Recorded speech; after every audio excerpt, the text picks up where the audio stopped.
Hello, everyone, and welcome. Thank you for joining us again for this Margins Meets event. My name is Susie Q. Smith, and I work with an organization called The Word. We're a nonprofit working to build a publishing community that will fight for inclusivity. Our mission is to promote voices from underserved communities and diverse backgrounds, to honor the stories of those who have faced adversity and injustice, and to provide a sanctuary space where these groups will see themselves in literature. My role with the Word is to plan and direct the Margins Conference, which is a biannual conference that we launched in 2020. It was created by and for people on the margins, promoting the inclusive representation of experiences in literature for communities who have historically been excluded. Margins is a biannual conference, book fair, and literary festival happening in Denver and online August 5th to the 7th. We bring together stories, tellers, and writers and wordsmiths at all levels of experience to talk about the many approaches to storytelling, visioning and creating, education, inclusion, advocacy, organizing, and perhaps most importantly, building community. To learn more about how to get involved with the Word or with Margins, please visit our website at www.thewordfordiversity.org. Today, I'm so excited to introduce a very special guest, Nathan Ybanez, who's going to be reading you some poems from his collection. And then we're going to get a chance to talk with him about it. So he's going to read some poems. We'll talk a little bit about poetry as a tool for connection and community impact for mental and emotional health, and kind of the value of poetry and literature and its impact on all of us. I'll be dropping some links to his book and his social media handles, all of those things. And if you have questions, of course, I would love to see those in the chat. So now I'm going to read to you a little bit about Nathan Ybanez. Nathan Ybanez is the author of Memory and Form from Liquid Light Press in 2021. He spent more than 2 decades in Colorado's harshest prisons. It was there he learned the enriching art of poetry, which helped him endure the violence and indignities of prison. Now free, Nathan lives in Colorado with his wife, Stacy, working as a paralegal. He continues to write to unlock the magic of deep engagement with daily life. And without further ado, welcome, Nathan. Nathan, thank you so much for joining me today on this Margins Meets. I can't wait to hear you read poems. It's been a long time. Yeah, well, thank you for having me, and thank you all for showing up in this space and sharing this with me and listening to these poems. You know, it's a treat to be able to do this. Thank you. Okay, as Susie said, I'll be reading primarily from my book, Memory and Form, but I'll read some other poems as well, and I hope that you guys enjoy this stuff. Hopefully as much, as not more so, than how much I enjoyed writing them. First poem I'll read for you today is called, it's the title poem of the book, Memory and Form, dedicated to my wife, Stacy. Heaven is a puzzle fit together, a mosaic of whispers between the minutes and hours. It is dawn, with soft breath, murmurs of dreams rising like mist from lips, kissing softly till eyelids flutter and we sing butterfly good mornings. It is rich crunch of toast, whistle blow over anemic coffee, just the way you like it. Always the way you like it. Eggs and jam and sneaky peeks at bare lakes and sunshine and laughter. Always laughter at nothing and everything. It is arms curled around me suddenly like a backpack, weight pressed into me while I'm concentrating on the wrong thing. That is the right thing, the only thing. Perfume, rumpled fabric, calloused hands on peach fuzz skin, tightening at my touch, brushing me away mischievously, saying, "Get back to work." It is work in the garden. Scrape of the trowel, clump of heady earth, springy green dance of leaf and stem as you cradle them with gloved hands, your hair pulled back. I ask you to explain something I already know just so I can hear you talk. Hear you say, I can get my hands dirty. It is black nails, tracing black bruises, gently, slowly. Purple spreading over skin, across sky, the sun going down. Golden sun, honeyed sun. Your irritated voice saying, "More careful, doesn't it hurt?" But all I can feel is you. It is night. Warm glow of flickering television, whispers of the moon cascading through chimes, your hand on mine, on the balcony, palm squeezing, saying everything, not saying anything, bearing witness to the copper-roofed hillside, a distant groan of ocean, the confluence of things, the confluence. Heaven is the sigh as you lie beside me, moist breath on neck, adjusting, arm draped over, scrunching to my shape, closing your eyes, feeling it safe to slip into the black pool of sleep, to let your edges bleed, to release while holding tight, knowing that I will capture every drop and call you back to me when the mist is rising again and whispering of memory and form. This next one is called Elegy for an Old, Old Oak. For 300 years you thrived here, bathed in the light of celestial spheres, digging roots deep to drink from the earth, fanning yourself out impossibly wide and high, standing proud through the interminable wheel of seasons, through the bushfires and hurricanes, the burrowing insects and parasites, the ever-expanding cramp of the city, and the choking glut of our pollution. You gave sanctuary to generations of warbling birds and chittering squirrels, shade and a playground to curious children, idyllic Arcadian seclusion to young lovers. Reverently, you recorded it all, the slow breath of freeze and thaw, each peck, caress, and mark of claw, a great living scroll of history, abiding, silent and majestic, preserving even a rushed carving of interwoven hearts long after the owners have turned to dust. Would it comfort you to know that your arms were lathed into drumsticks, your feet and legs pulped into paper? Would you find solace in the fact that we keep your heart beneath the gleam of a coffee table much admired but rarely used, especially by children? That we sliced your sides into 1,000 slivers of decorative veneer, cast them to the four corners of our city? We loved you far too much to let you stay in one piece. In 20 years, no one will remember, but your voice will continue to whisper through the multitude of mouths.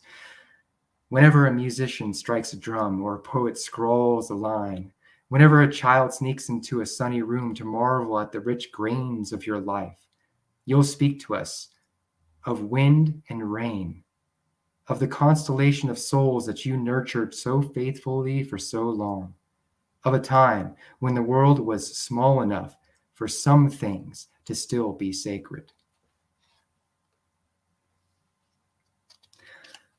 This next one is called The Machine. My maker made me in his image, resplendent, promising, capable of anything, clicking and meshing, a flawless machine, fixing everything, thinking myself a god. Bright and shiny, well-oiled, capable of anything, 80-hour weeks, family, clubbing on weekends, reveling in my frenetic world, thinking myself a god, till the balls I juggled began to drop. First, marriage ended, kids relegated to weekends, then depression, disease, days of no work at all. One by one, every function began to cease. Replaced by rattling squeaks and grinding pops, I used to be such a flawless machine. Now I grind and wheeze. I choke and seize. Sometimes I don't even work at all. My maker made me in his image.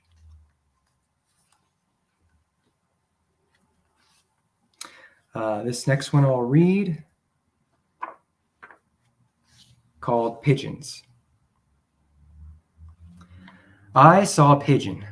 It was beautiful. I was small, clomping over, bread in hand, scaring it off.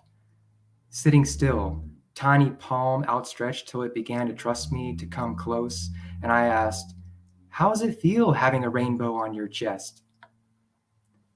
I saw a pair of pigeons. I was 16. He was dancing, showing off his wares, puffed breast, flared tail. She played coy. They nuzzled heads, made a heart-shaped silent moment of authentic presence. A flutter as he took her.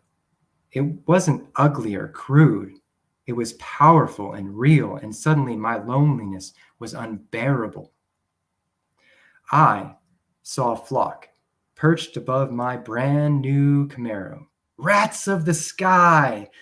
I was 35. Rushing outside, I yelled, gesticulating furiously, violently, till they all took flight, leaving something behind.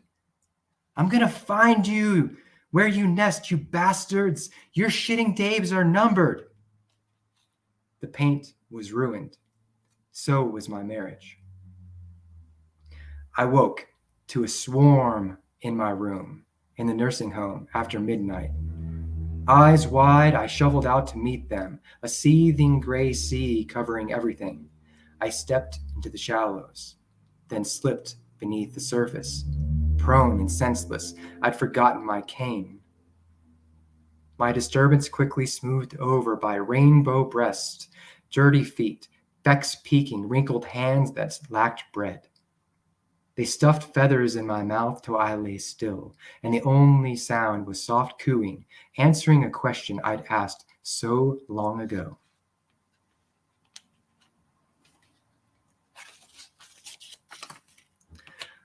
This next one is called In Media Res, with thanks to and inspired by an exercise from Kim Adonisio.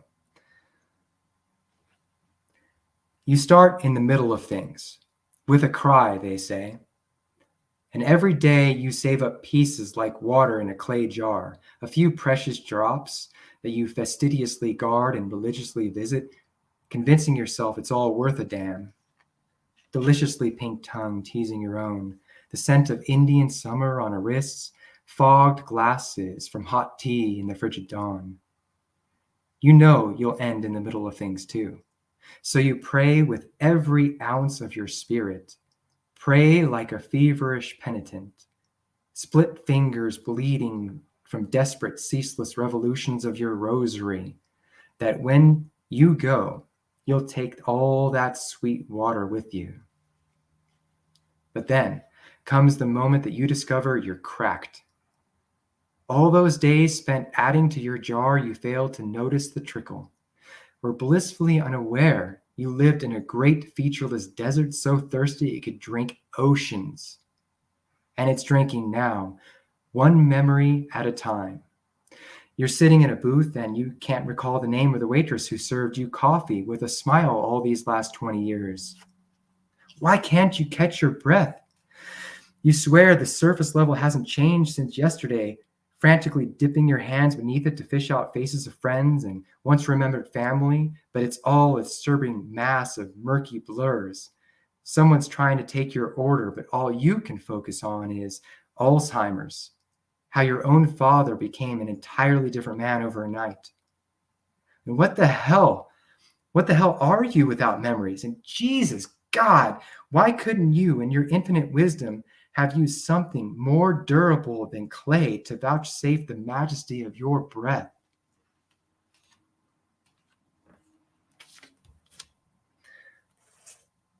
All right, guys, read one more, two more.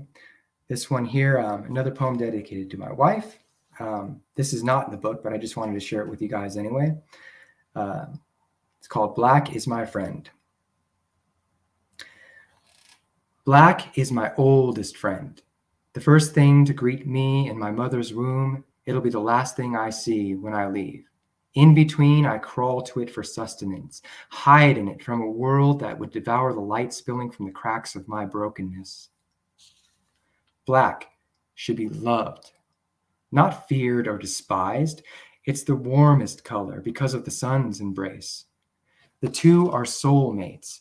Every day, my shadow carries love letters between them. The pages of a book may glow, but it's the black strokes that hold all the meaning. Most Bibles are black because even God wants to dress himself in it. Black soil is the richest, black coffee the strongest, black humor the funniest.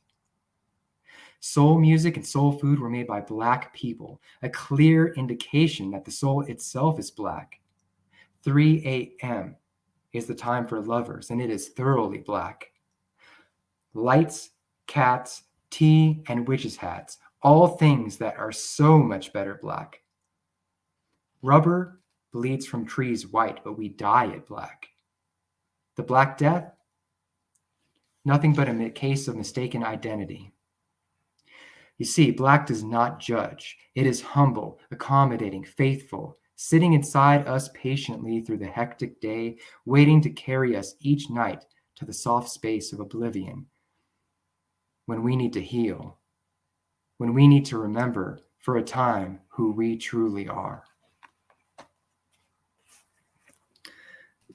All right. Nathan, those poems were absolutely gorgeous. And I also got a science lesson because I never in my life knew that rubber is originally white. Yeah, it comes out straight white. It's the sap of trees comes out white, and every other color is just what we add to it. I had no the idea. canvas. This is brand new information. So not only did I get my heart warmed, but I also got some new skill sets. Learned some science today. So thank you so much, Nathan. I'm going to introduce our next reader, and then I'm going to bring Nathan back so we can have a little Q&A conversation. So our next poet joining us today is Tongo Eisen-Martin. Originally from San Francisco, Tongo Eisen-Martin is a poet, movement worker, and educator. His latest curriculum on extrajudicial killing of Black people, We Charge Genocide Again, has been used as an educational and organizing tool throughout the country. His book, titled Someone's Dead Already, was nominated for a California Bookstore Award. His book, Heaven is All Goodbyes, was published by the City Lights Pocket Poet Series and was shortlisted for the Griffin's Poetry Prize and won a California Book Award and an American Book Award. His latest book, Blood on the Fog, was released this fall in the City Lights Pocket Poet Series and named New York Times Poetry Book of the Year. In 2020, he co-founded Black Freighter Press to publish revolutionary works. He is also San Francisco's 8th and current poet laureate. Please welcome Tongo Eisen-Martin. Hey. How are you feeling? I'm cool. I'm actually live from the liberation of elementary school. I love it. I don't know if everybody heard about, the big fight that we had to put up against all these school closures in Oakland. The result it basically the contradiction heightened to the point where some mothers decided on the last day of school that they just wasn't going to leave the building. So we've been occupying this elementary school ever since. So I'm like live from my post. I love it. Right on. But now for some poems.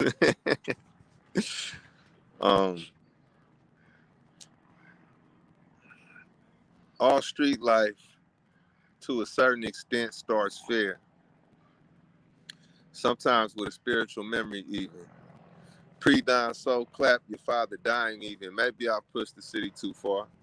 My sensitivities to landfill districting and minstrel whistles, white supremacist graffiti on westbound rail guards all overcome and reauthored. Reauthored by revolutionary violence that chose its own protagonist, a muted sage of genius, the garbage is growing voices. Condensed Marxism for warrior depressives, underpasses in our pockets because we just might be deities, a decent bid on the panther name of merciful Marxism. Disquieted home life, a metaphor for relaxing next to a person who was relaxing next to a gun. I stared at my father for a few seconds, then returned to my upbringing. Returned to the souls of Ohio black folk. Revolution down there pegging at this point. You know what the clown wants? The respect of the int. Wants to interpret pain only. Wants to pull a 38 out of a begging bowl. Wants me to hurt my hand on this pen. I'm not tired of these rooms. Just tired of the world to give them a relativity. My only change to close prosecuted. The government finally learned how to write poem shootouts that briefly align and make up a parable. A parable's like, white bodies are paid well. Or do white men even have leaders? Are all white people white men? A rat pitches a river. Can almost taste the racial divide. Can almost roll a family members head into a city hall legislative chamber.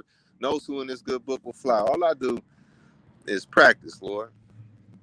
Decided not to talk out of anger ever again. Met my wife at the same time I met new audience members for our pain. We passed each other cigarettes and watched cops win. A city gone uniquely linear. Harlem of the West, do a true universe. I will always remember you in fancy clothes, my wife said. So here I sit, twisting and silk ideation. Rifle made of post-bellum targets made of an honest language. The San Francisco poetry is how God knows it is me whining. Writing among the lesser respected wolves, lesser observed militarization, Dixie-less prison bookkeeping. The California Great Coast are coming. Lynch mob gossip and bourgeois debt collection. It's tempted to change professions mid-poem. In a Chicago briefing, a white sergeant saying blank slate for all of us after this black organizer is dead. Standard academics toasting $2 wine at the tank parade. Bay of nothing, Lord. Just nuclear cobblestones, gun line, athleticism, and the last of the inherited asthma. Children giving white dolls to play with in fear, facial expressions borrowed from rich people's shoestrings. I can hear hate and teach hate and call tools by people names and name people dead to themselves. No one getting naturalized except fair legends soon. Carving the equator in the throat soon. Sorry to make you relive all this, Lord. All this pre-dime monarchy friends putting up politician posters and snorting the remainder of the pace. Menstrual script shoveling to the walls by their elders. My children sharpening quarters on the city's edge. For these audiences, I project myself into a ghost-like state. For these gangsters, I do the same. Every now and then, take a nervous look east. Sleep becomes Christ. Sleep starts growing a racial identity. Do you ever spiral, Lord? These babies. As the gang age betrayed us, be patient with my poems, Lord. Hey, so much pain is the point to crime. There has to be a phrase traders come with it. Lord, is that my revolver in your hand? Better presidents than these have yawned at cages, have called us holy slaves, filled the school libraries with cop documentaries. Baby, I don't have money for food. Why? I don't have a present moment at all. I go to the railroad tracks and follow them to the station of my enemies. A cobalt-toothed man pitches pennies at my mugshot negative. All over the United States, there are toddlers in the rock. I see why everyone out here got in the big cosmic basket and why blood agreements mean a lot and why I get shot back at.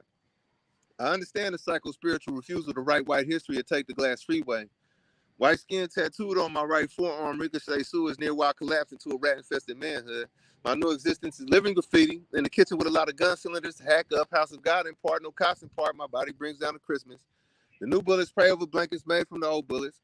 Pray over the 28th hour's next beauty mark. Extrajudicial Confederate statue restoration. The waistband before the next protest post. Hey, by the way, man, time is not an illusion, Your Honor. I will save your deaths for last. You were witty, Your Honor. You're moving money again, Your Honor. It's only raining one thing. Non-white cops and prison guard shadows reminded me of spoiled milk floating on an oil spill. The neighborhood making a lot of fuss over his demise. A new lake for a Black Panther party. Malcolm X's ballroom jacket slung over my son's shoulder. The figment of village. A new news to a new white preacher. All in an abstract painting of a president bought slavery some time, didn't it? The tanted screeches of military boats and election Tuesday cars. A cold-blooded study in leg irons. Proof that some white people have actually fondled nooses. That sundown couples made their vows of love over opaque piece plastic and bold action audiences. The Medgar every second is definitely my favorite law of science. Fondled news clippings and primitive Methodists. My arm changes imperialisms. Simple policing versus structural frenzies. Elementary school script versus even wider white spectrums. Artless bleeding in the challenge of watching civilians think. Terrible rituals they have around the corner. They let their elders beg for public mercy. I'm going to go ahead and sharpen these kids' heads in the arrows myself and see how much gravy spills out of family crest modern fans of war with their T-shirt poems and T-shirt guilt and me having on the cheapest pair of shoes on the bus. I have no choice but to read the city walls for signs of my life. Apparently too much of San Francisco was not there in the first place. And this dream requires more condemned Africans, or put another way, state violence rises down, or still life is just getting warmed up, or army life is looking for a new church and ignored all other suggestions, or folktale writers have not made up their minds as to who's going to be their friends. This is the worst downtown yet. And I brought a cigarette everywhere. I've taken many a walk to the back of a bus that led on out the back of a storyteller's prison sentence, then on out the back of slave scars, but this is my comeback face. I left my watch on the public bathroom sink and took the toilet with me. Threw it at the first bus I saw eating single mothers half alive. It flew through the bus line number and on out the front of the White House. Hopefully you find comfort downtown, but if not, we brought you enough cigarette filters to make a decent winter coat. A special species of handshake. Let's all know who's king. What's the light span, the uniform cough. This coffee needs to quit acting like those are birds singing. Rusty nails have no wings, have no voice other than that of a white world dying. There are book pages in the gas pump. Catchy, isn't it? The way 3 nooses is the rule. Or the way potato sack masks go so well with radio codes, or the way condemned Africans fought their way back to the ocean only to find waves made in 1920s, burnt up piano parts, European backdoor deals, and red flowers for widows who spend all day in the sun mumbling in San Francisco. Red flowers, but what's the color of a doctor visit? There are book titles in the streets. Book titles like Hero, You'd Make a Better Zero. Or Hey, Fur Coat Lady, the President is Dead. Or Pay Me Back in Children. Or They Hung Up Their Bodies in Their Own Museums. Another book title is pulled from a drum solo. Run here, hero. Lie at the hiding place. All the bullets in 10 precincts know where to go. There's no heaven or any other good idea in the sky. Politics means that people did it and people do it. Understand that when in San Francisco and other places that was never really there, I bet this ocean thinks it's an ocean, but it's not. It's a 6th Mission Street. All know who's king, king of thin things. Like America, I'm proud to deserve to die. I'm going to eat my dinner extra slow tonight in this police state candy dispenser you all call a neighborhood. No set of manners goes unpunished. Never mind the murderers, insomnia, or the tea kettle, preparing everyone for police sirens. You know, guided by teeth goes this country. There's a cow's mouth on the flag. A peculiar notepad holds street life dear, but the writer's not here. He's somewhere talking to tombstones about the good old days and splashing reborn water on his latest face of wondering how his old gun is doing in the afterlife, wondering how much death trap is in those gas station houses. It got to be $1 million a day on this concrete island. New engine in the moon why it never goes down. I mean, 72 straight hours of night, at least according to everyone's posture around here. 8:30 in the morning is really 30 minutes of closing. The city shuts down for a sleepy rat race. Elevator shoe shuffle to the nearest heaven, laughing with rats the whole way up. There are scabs everywhere.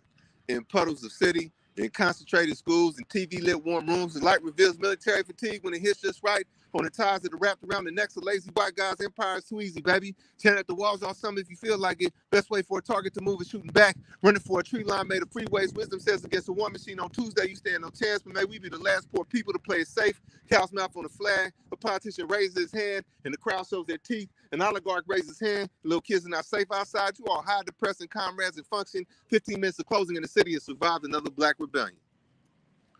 We just paying dues by trash fires, not just anybody can set.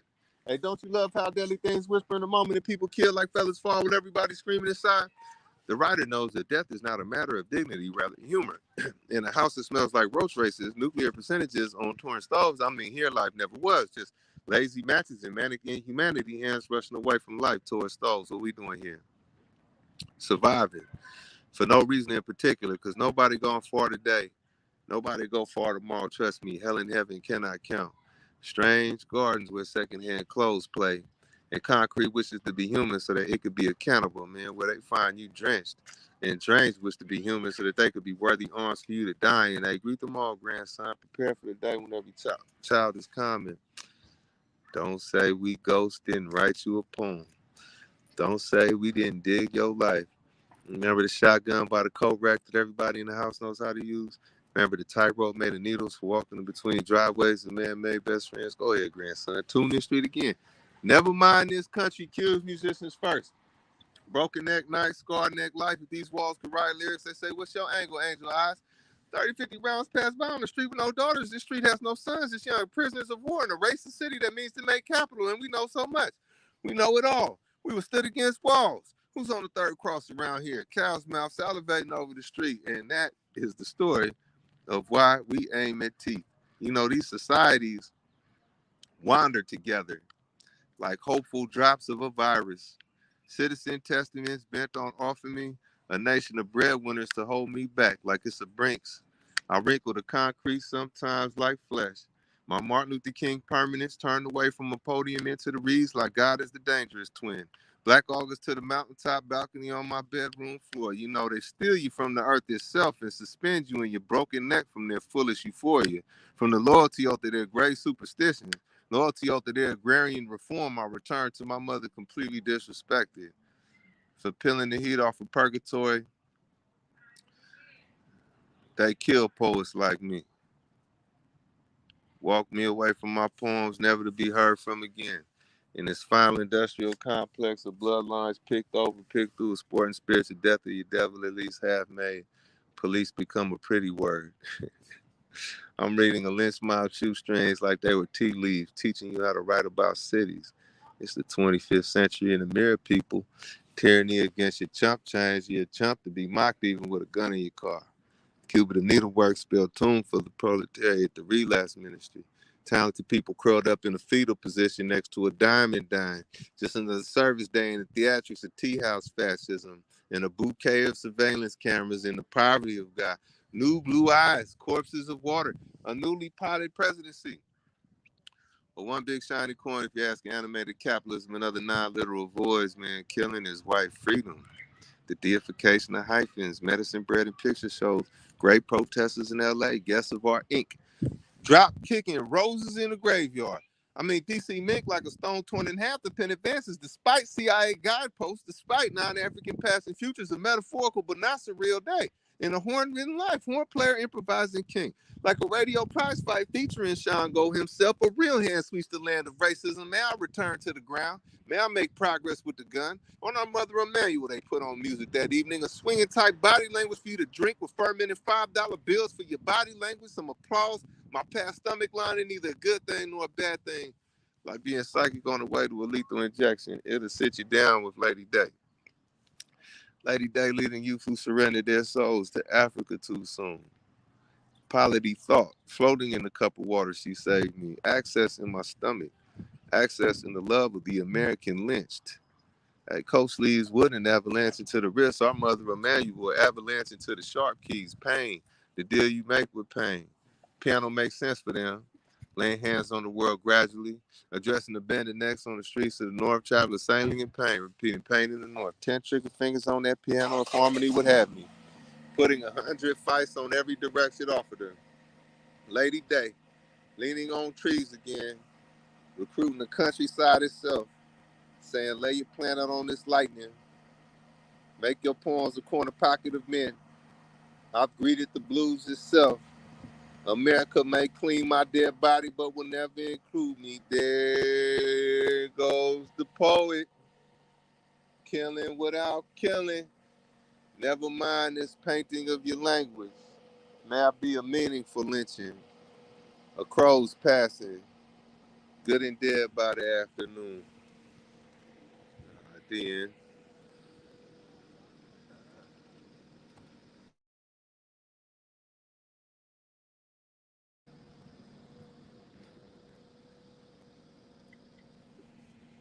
So if you don't have Tongo's books yet, I just put them in the chat so you can get those.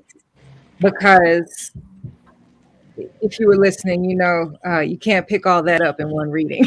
I'll just lay down for it. So get the books. They're in the chat. I'm happy to have you here. Thank you for that. And thank you for the work you're doing right now. All right, my brother. Yep. Tomorrow. Yeah. Tongo's a man of the people. That's clear. People right now. One of the questions I want to ask you both about, as I'm listening to your work and thinking about your work, is how would you describe your relationship to softness in such a hard world? I'm starting easy, right? You want to take it first, brother? I mean, softness to me, I mean, that's really what poetry is all about. You have to feel what you're writing about. I mean, if there's no feeling, to me, that's dead poetry. That's not even poetry at all. And so like the world is hard, but feeling that hardness that's a softness. And so to me, that's what it's all about: softness, being able to convey, whether you're conveying the hardness of the world or the softness of the world, your ability to feel it and then express that. And that's where all the meaning lies, I think. Because with hardness, there's no meaning. You can't penetrate to the depths of things. You can't get to the meaning of things. Like when Tongo is just reading there, every bit of that he's feeling, and that's because of the softness of his spirit and his heart. He's able to feel all those things that are, that are terrible, and that should be addressed. Right on. I think that sums it up well. I just tack on that. I think everything also. How you doing, everyone? All right. How you doing? All right, just put my grandson One second, y'all. Nobody's at the front. I guess. That's where you want us to go? Yeah. If you don't mind, my name is Tongo. It's good to see you. What's your name? This is Evan. Nice to meet you too, brother. Yeah, if I wasn't on this thing, I'd take care of you myself, man. Okay. Welcome, man. You know what I mean? Right on. Sorry, man. Guess we trying to, get this freedom school going.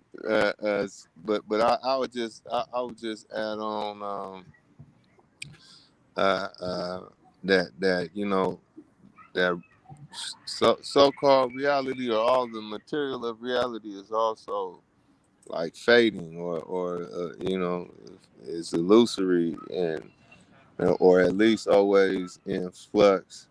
And so therefore, no matter how no matter how big and bad, whether it's a system or some representative of a system is presented to you or wants to present itself to you, it's fading. And so even in there's a softness even to the hardest parts of this thing down here.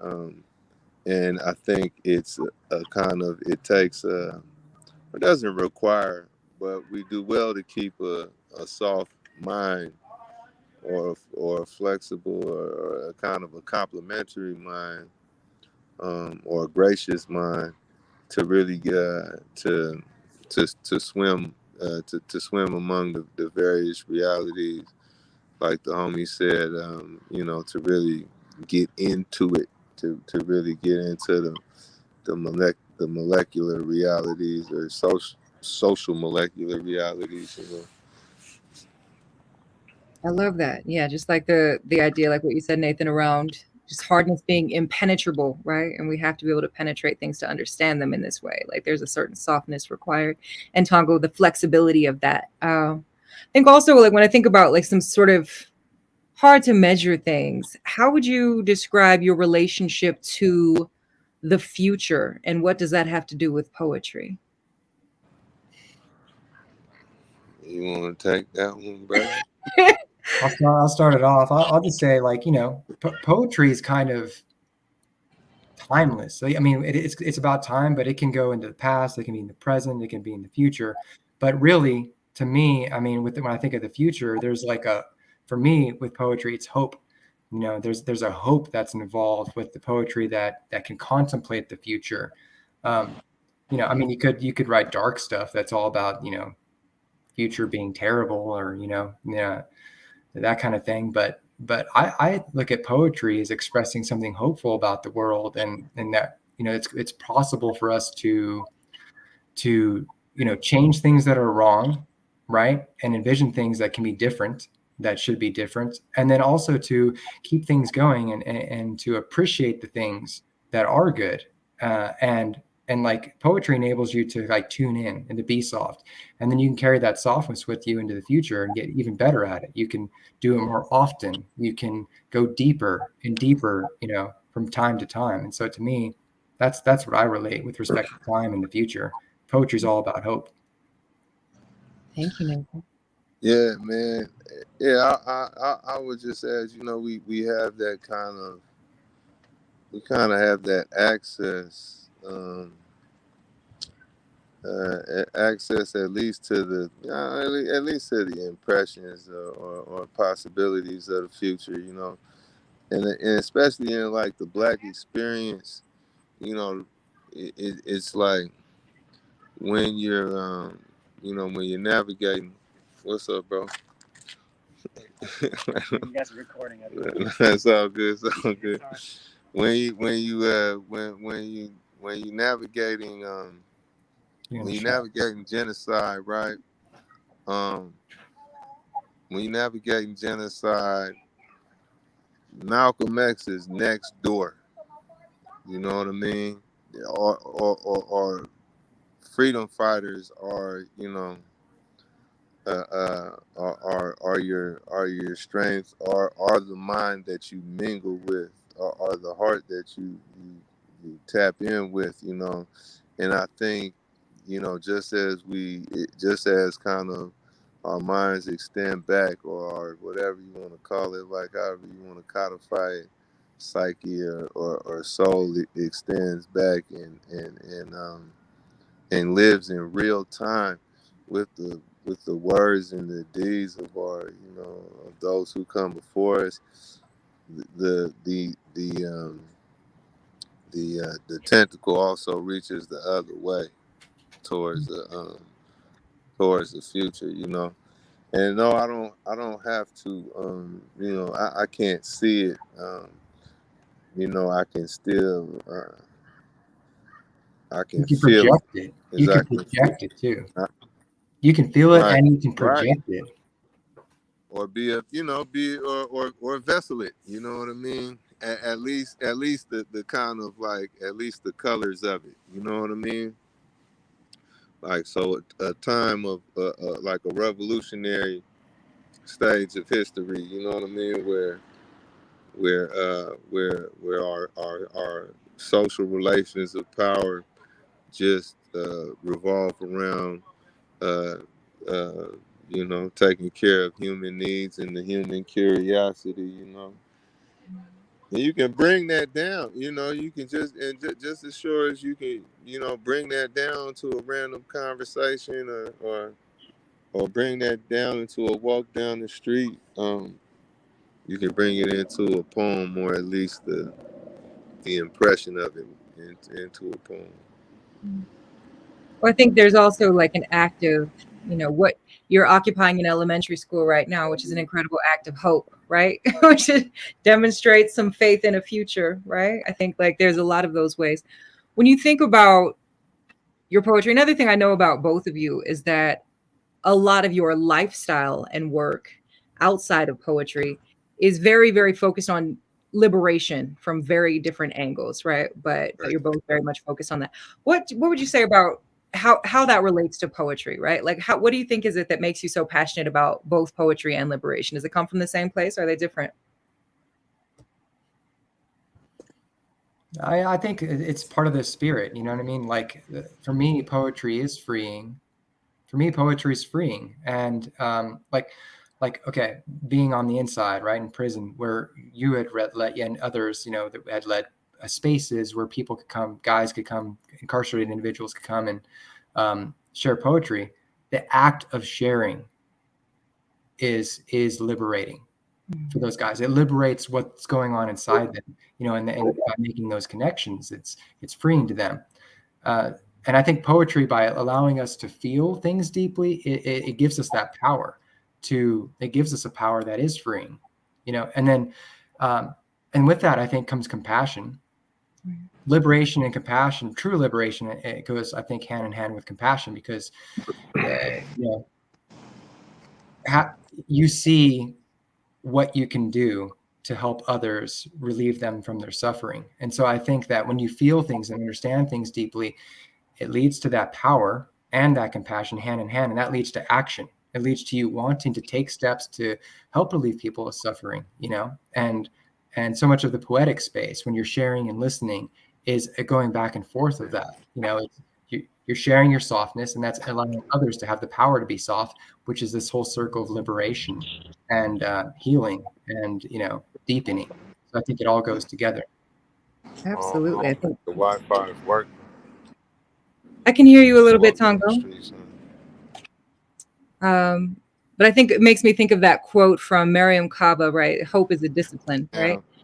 And I think that probably courage is the same, right? Like it's a muscle you have to flex, right? And the courage to feel probably, as you continue to work on that, like it probably does lend to some courage to act, right? It takes a lot of courage to feel. Maybe. Like, Tongo, can you hear us okay? We might be losing you again. But also, he's about his work in very real life. So I'm glad he's able to join us in whatever capacity that he's here. And let's see if we can get him back. All right, Tongo? yeah. I'm sorry, man. I just missed everything, man. Yeah, I think COINTELPRO just jammed up our signal, man. You know what I mean? you know, I didn't catch the question. I didn't catch my brother's answer. that's yeah. What I was laughing earlier because I thought maybe it was the universe keeping you and Nathan apart, because the time that you came with me out to Sterling, Nathan wasn't there that day. So maybe it's Oh just too man. much in one room, is what's causing all of this. But I'm glad to have you both in the same space in some capacity. My question was around, like, so both of you are really focused on liberation in a lot of different ways, right? And the question was around, do you think that your dedication and passion for liberation and for poetry come from the same place? Are they born from the same thing? Are they doing the same thing? Is poetry Poet, work? uh, yeah, yes, and I mean it's exertion. but it's not labor that's gonna be alienated from me, Um, and I mean, it's there are social challenges to this path, and there are all kind of tragedies along the way and losses along the way. But for me, it's really the only way to live. You know what I mean? Yeah, it's like an art of living. I know exactly what you're saying. Right on.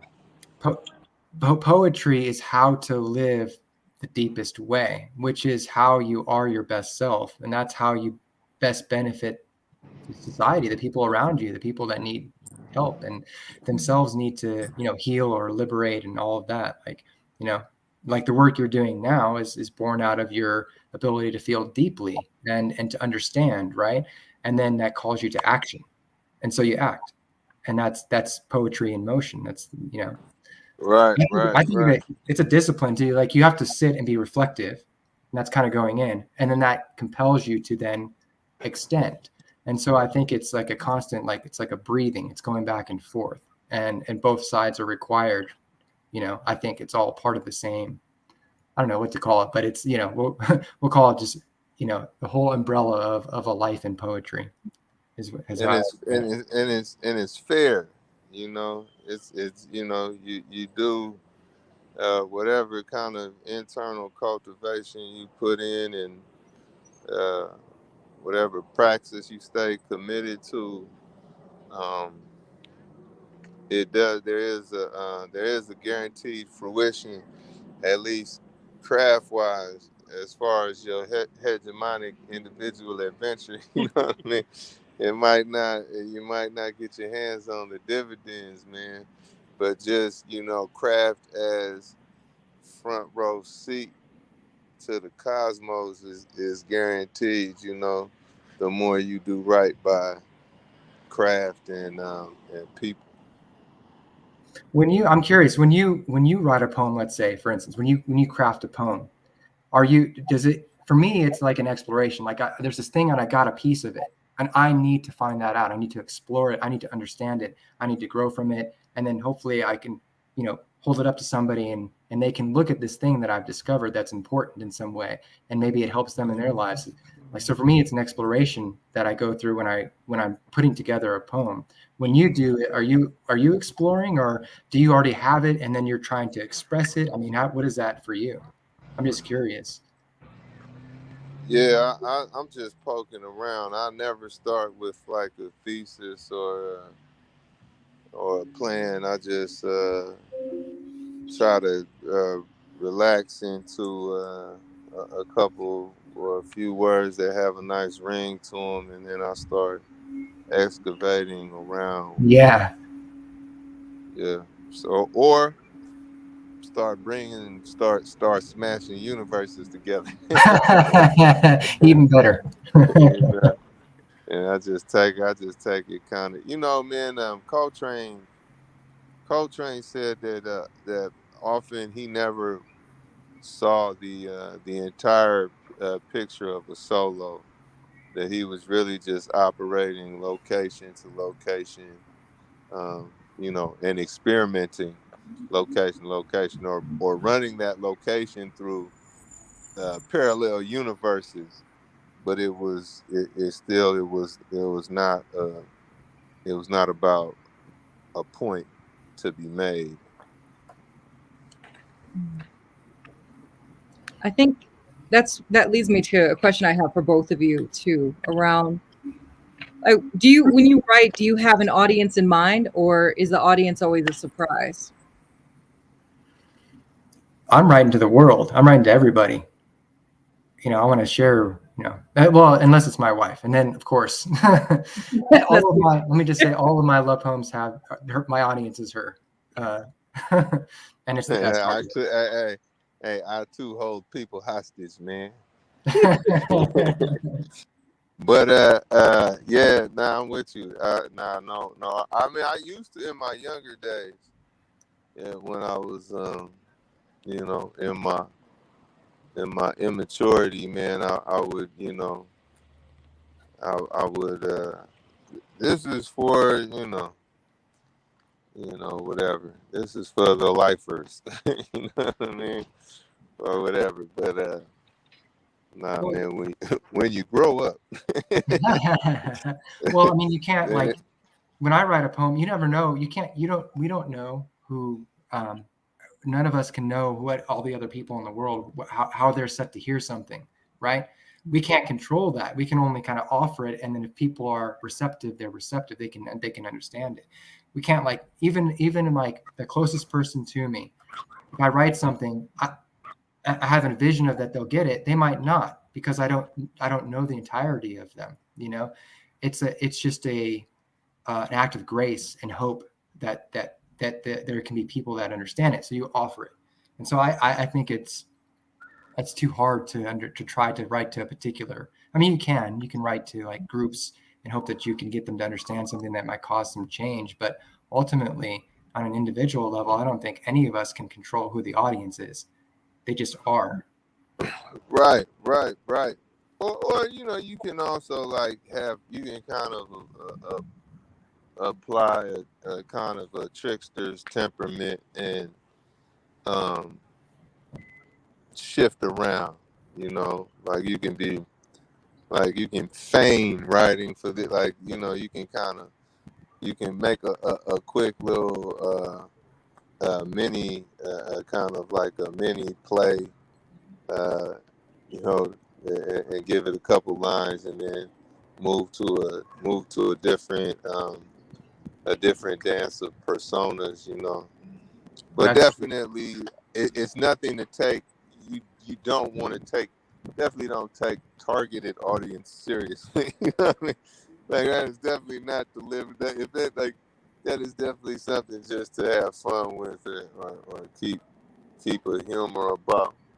I mean, and in a way, which is just kind of parallel to how we're supposed to be uh, interacting, negotiating this reality anyway. Like for example, sitting here, So what?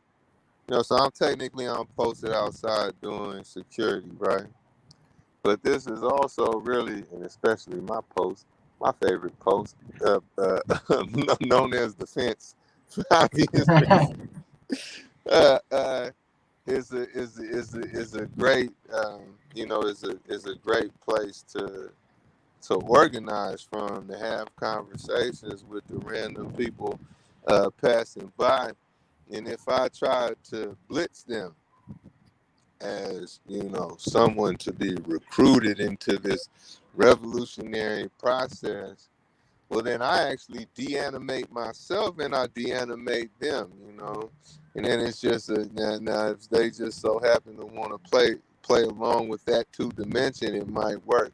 But if I'm going to deal with the entirety of a person, the entirety of my consciousness and the entirety of their consciousness, and how it might need to cooperate and unify, then I have to, I have to deal with them as a whole, complex, unpredictable, mysterious, sacred person, and not just, a demographic, or, because all this, I mean, I used to teach in an alternative school, right? And it was an alternative school for kids who had chronic truancy. So at a glance, it was like, oh, you in there with the toughest of the tough, the baddest of the bad. But in there, it was probably not necessarily the majority, but a decent chunk of the kids there were actually bullied out of school. We're so bullied that they end up never going back and ending up with me. So it's just like, I mean, there's so much, especially in a society that only practices oppression, where all roads lead to a kind of a warehouse, and you don't really know what somebody, you don't know what people are made of, or going through. All those assumptions are just food for irony. Food for irony. Yes, I think that's very much I had so many questions prepared that I was going to ask you both, and I've not asked any of those questions because this is interesting. So my questions are all based on your poems and what you've said since. Um, I'm wondering then, like, so without having a necessarily like a specific audience in mind, is there an impact that you hope your poems have in your ideal world? What do your poems do in the world? Um, You can take this one. uh, I don't know. I think it doesn't what my poems can do will not exceed what I can do as a human being in my attempt to have a whole human experience. And I know I can only have a whole human experience if everybody else has. So it's like the to-do list stays the same, the various threads of cultivation, both internal and collective, you know, it pretty much is the same. It's the same equation, and actually, it's an equation. There are equations that actually do best when you actually abandon uh, fruition, or abandon the need for fruition, or the quest for fruition, and just take this thing, take this thing one breath at a time. You know what I mean? What happens after that, you know, what really happens after that. Everything else, again, is food for irony. Yeah. No, I totally agree. I mean, you can't, you know, it's hard for people to do that, but it's, yeah, to abandon idea of fruition. I mean, it's super advanced. That's deep, but we try, right? And that helps us live an easier life of less suffering. But for me, like, I just, on a simple level, I just hope that if somebody reads a poem that I wrote, or hears a poem, speak a poem that I wrote, that they get the same sense of discovery and enjoyment, or, you know, deepening, you know, same sense of meaning that I got when I wrote it. I want them to experience the same thing that I had when I wrote it. I want them to get that same thing when they listen to it. And that to me is just, you know, leading to enjoyment of life and the varied things that we have. That it's an amazing world. We live in an amazing. I mean, it's full of terrible things as well. You know, it is what it is. But we live in a world of amazing. Right out on the street, right on the sidewalk, wherever you are, there's like countless amazing things. And I think poetry leads us to those things. Somebody's broken window. It is. A broken window is broken, amazing. Somebody's Everything is broken amazing. car window. Nah, but it's quite And it leads to depth and it's quite charismatic. It is actually one hell of a situation. Oh, I don't even want to pan the camera left. You'll see something really funky. Now this street is this has been a show. The last 24 hours has been a show on this street. I'm sorry, brother. But I think about it, no, I you're think good. that's reflected in your poem, Nathan, about pigeons, right? Like, and now I'm going to think about pigeons a little differently when I look at them, right? Because we don't hear people talk about pigeons being beautiful often, right? Man, they don't get But their due, man. they don't. And Nathan just gave them their due. And now I'm going to be really looking for like these rainbow hued feathers in their chest. And I'm really going to be checking out the pigeons in a very different way than I normally would. And so I think that there is that cultivation of shared experience and empathy and inspiration that we get to have when we like make and express, you know, and that's something that's really powerful. I think that has the possibility to expand imagination, if nothing else, or slow us down. I wonder.